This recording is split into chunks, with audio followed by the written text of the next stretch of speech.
Bonjour. Bonjour. Aujourd'hui, une vidéo sur un sujet très important pour les voyageurs, surtout ceux qui voyagent en van. C'est les toilettes. Et dans Oscar, alors, comment on fait? On a une variété de situations. Déjà, on s'appuie quand même beaucoup sur les toilettes publiques qu'on trouve à droite à gauche. Il faut savoir que ça, c'est une situation qui varie beaucoup en fonction des pays.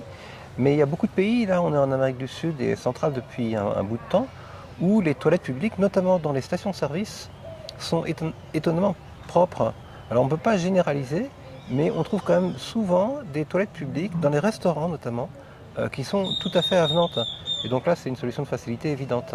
Moi, je vais apporter une rectification quand même. C'est que depuis qu'on est en Amérique centrale, oui. Depuis qu'on est en Colombie, oui. Mais avant, je suis moins d'accord. On a quand même des problèmes de chasse d'eau récurrents. Et il vaut mieux connaître un petit peu les mécanismes de chasse d'eau. Voilà. Ça, c'est pratique parce qu'il arrive que des toilettes soient, en termes de propreté, on va dire moyennes, mais qu'elles ne soient pas fonctionnelles à cause de la chasse d'eau qui ne marche pas. À savoir réparer une chasse d'eau et la vérifier surtout avant de faire ses besoins, c'est quand même un bon conseil. Heureusement que j'ai un mari bricoleur, ça maintenant je sais. Donc j'arrive, j'enlève le couvercle. Toujours le couvercle. Ou alors on fait un test de chasse d'eau avant à blanc, quelque chose, ça marche bien, il n'y a pas de problème, on entend l'eau circuler, tout va bien. Ou bien on a un doute, on regarde le couvercle, on soulève le couvercle pour voir comment ça se passe. Quand on a acheté Oscar, il y avait des toilettes chimiques. Le fameux système de cassette que la plupart des gens ont, et alors on peut utiliser ou bien des produits chimiques ou bien des produits un peu moins chimiques. On s'est pas mal intéressé à la question. Finalement, on s'est débarrassé de ça tout simplement. Oui, moi j'avais pas du tout envie d'utiliser les produits chimiques. D'abord pour ne pas ruiner forcément les fosses septiques des autres, et même pour l'environnement, on n'avait pas trouvé la formule idéale. Comme on s'interrogeait sur la question en fait au moment de la préparation du grand voyage, on a tout simplement fait le test chez nous en Normandie. On a une grande maison, donc on a beaucoup de toilettes. Donc on a converti un en toilette sèche pour voir comment ça fonctionnait. Et avec un jardin, c'est assez facile. On va dire qu'on a une bonne connaissance du mécanisme général des toilettes sèches et du cycle de toutes les matières organiques qu'on recycle nous-mêmes dans notre jardin. Alors à partir de là, c'était un peu plus facile, c'était un peu moins effrayant entre guillemets de se doter de toilettes sèches dans le petit espace du van. Alors comment est-ce qu'on a procédé? Il y a un espace qui était donc libéré par l'ancien mécanisme de toilette à cassette, qui était suffisant pour loger le seau des toilettes. Un seau suffisamment grand. Donc ça, on savait qu'il était suffisamment grand parce qu'on le testait, le même en fait, à la maison. Et 2 réserves de sciure qui vont de chaque côté du seau dans le logement. Donc il n'y a pas tellement d'espace perdu. Et ça reste extrêmement simple en termes de mécanisme, donc tout peut se démonter très facilement et se nettoyer très facilement en cas de besoin. En même temps, à chacun ses préférences. Moi, j'ai une préférence pour faire mes besoins au dehors si jamais on est en lisière de forêt ou dans un endroit très tranquille. Et rien ne me paraît plus simple que d'aller creuser un trou. Si du moins le sol s'y prête, c'est un ensemble de facteurs. Si on a suffisamment de calme, d'espace, de lumière, ni trop peu, que typiquement en bordure d'un bois par exemple, quand on est tout seul, ça paraît beaucoup plus logique quand même d'aller faire les besoins dans la nature. Alors dans ces cas-là, voilà, il se munit de sa pelle. Voilà, ça c'est la pelle de l'armée qui doit avoir 60-80 ans, je sais pas, qui est indestructible. Et cette petite pelle à rempoter est tout aussi utile. C'est utile parce que c'est beaucoup plus discret. Quand le sol est meuble, c'est beaucoup mieux. Donc concrètement, comment on fait? On s'en va avec notre petit sac, l'air de rien, qui contient la petite pelle, la douchette et le savon. La douchette que vous pouvez trouver pour un prix vraiment modique sous le nom, je crois, de bidet portable. C'est simplement ce qu'utilisent les Asiatiques.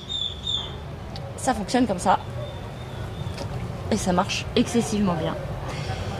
Parce que vraiment, il y a un truc que je ne supporte pas, c'est le papier toilette. On a beau s'arrêter dans des endroits désertiques, où franchement, il n'y a pas beaucoup de monde. Chaque fois, on trouve du papier toilette partout. Et c'est pas aussi biodégradable que ça en a l'air. Et du coup, avec ça, on n'a plus besoin de papier toilette. c'est tellement bien qu'on a la même chose chez nous en Normandie. Mais alors, le critère essentiel de choix, c'est la taille du réservoir. Il faut que le réservoir, là je ne sais pas combien il fait, il doit faire peut-être un quart de litre, mais c'est bien d'avoir suffisamment d'eau, parce qu'on ne va pas faire des allers-retours 36 fois. Donc ici, et ensuite la simple, Tu sors du champ, là, la qualité de la pression, c'est-à-dire le fait qu'avec un tout petit geste de la main, pouf, on envoie très nettement un jet d'eau assez puissant. Donc c'est les deux seuls critères en fait qui comptent, mais on en a plusieurs et en fait celle-ci est la meilleure, cette forme. Je ne sais pas si on peut la trouver actuellement, mais si, sur Amazon, pas de problème.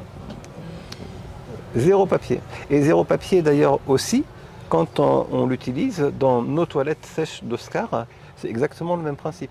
Oui, voilà, j'allais y venir. La première partie, c'était comment on se débrouille quand on va dans la nature. Moi, j'ai une préférence pour être dans Oscar parce que je suis tranquille. Ce sont mes toilettes, elles sont propres, je suis confortable. Donc la première des choses nécessaires, c'est d'avoir de la sueur.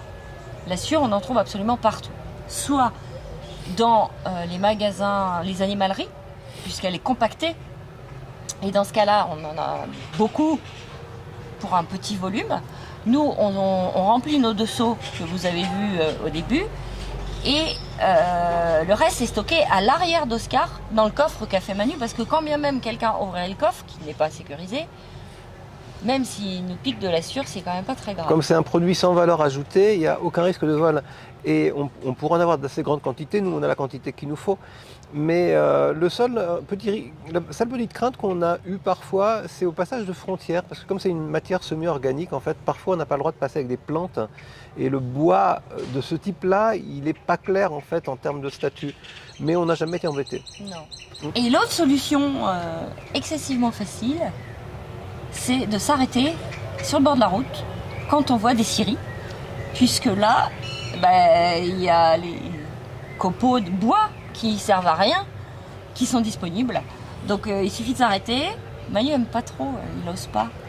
Mais en fait, ils sont hyper gentils, ils s'en fichent complètement. On arrive avec nos seaux. Moi, je dis, est-ce que vous pouvez me remplir les seaux? Ils me les remplissent, ça prend 1 seconde.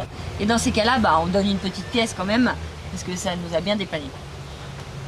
La chose importante, c'est pas l'aspect économique du tout, parce que ça coûte rien, mais c'est plutôt la qualité de la sueur. Donc ce qui est important, c'est la granulométrie de la sueur. Il faut de la sueur et non pas des copeaux. Il faut une sueur pas trop fine, pas trop pulvérulente en fait, qui fasse pas trop de poussière. Et donc on va dire que c'est entre de la sueur moyenne et de la sueur épaisse qui nous paraît bien. La différence de granulométrie de la sueur a une incidence sur les odeurs, en fait. Quoique la variable essentielle, ce soit quand même la chaleur. Voilà. Jusqu'à présent, on n'avait pas eu de soucis parce que durant notre voyage, on n'avait pas eu super chaud. Depuis qu'on est en Amérique centrale, on a des températures très très élevées et parfois, quand même, il y a des odeurs. Alors, Manu a installé, avant qu'on parte, une petite ventilation. Explique donc. Oui, alors il y a des pros du système SOG d'évacuation des odeurs par aération du compartiment. Des toilettes sèches. Moi j'ai fait un truc très simple, j'ai simplement percé un petit trou dans la porte, j'ai mis une grille d'aération et j'ai muni l'ensemble d'un petit ventilateur électrique. Acheté en vide-grenier, 50 centimes. Et pour qu'il ne soit pas gourmand en énergie, j'ai pris un petit ventilateur d'ordinateur, tout simplement. Alors par contre, on n'a pas de système automatique de déclenchement, donc on s'est simplement lié à un interrupteur, c'est un truc très simple. La règle numéro 1, quand on utilise des toilettes sèches, c'est de ne pas mélanger les urines et les matières fécales parce qu'à ce moment-là, il y a vraiment un risque d'odeur très important. Il existe dans le commerce des séparateurs en plastique qui se fixent sur les toilettes, sur le seau, ou on achète une chose tout intégrée et qui permet de séparer à ce moment-là les urines des matières fécales. Nous, on fait toujours dans le low-tech. Et on a un petit instrument qui est très utile. Lorsqu'on a fait le premier tour du monde, on a dormi dans des yourtes, on a dormi dans des endroits où vraiment c'était très difficile de sortir la nuit pour faire pipi. Et moi j'ai besoin de sortir, de me lever pour faire pipi la nuit. Et du coup, j'avais maîtrisé l'affaire et j'avais appris à faire pipi dans une petite bouteille en plastique. Les filles, essayez, c'est pas évident, mais une fois qu'on a le coup de main, ça marche bien.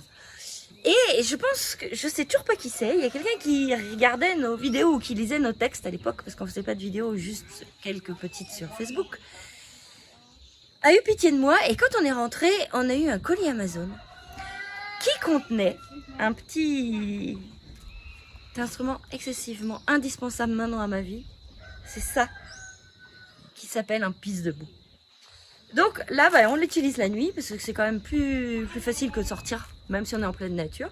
On a une bouteille plastique, on met ce petit entonnoir en silicone et ça marche super bien. Mais nous, on est favorable en la matière, on est favorable au low-tech, on trouve que c'est très pratique. Par exemple, cette histoire d'odeur qui pourrait survenir, pour nous, c'est pas un énorme problème dans le sens où c'est tellement simple d'enlever le seau et de le vider, on ne le vide pas n'importe où, mais avec une assez bonne connaissance de l'environnement, on sait qu'il suffit de trouver un terrain adapté, de creuser un trou et de verser l'assure dedans et de reboucher. Alors après, il faut idéalement creuser le plus profond possible. Ça dépend un petit peu du terrain. Il faut évidemment pas qu'il y ait d'écoulement d'eau vers un cours d'eau, surtout avec de l'eau potable. Mais tout ça, c'est du bon sens et de la connaissance du terrain. Idéalement, si on est en bordure de forêt ou c'est des plantations avec un petit peu d'humus, mais on sait très bien que la matière organique va retourner à la terre très vite en fait. En plus, moi, dans Oscar, j'ai un compost. Donc, à chaque fois qu'on vide le seau, on joint les épluchures de fruits et de légumes au seau de sûre. Et du coup, ça fait de l'humus très rapidement. Alors, on vous laisse sur ce sujet pratique peu ragoûtant, il est vrai, mais ô combien utile. Et on vous dit à très très bientôt. À bientôt.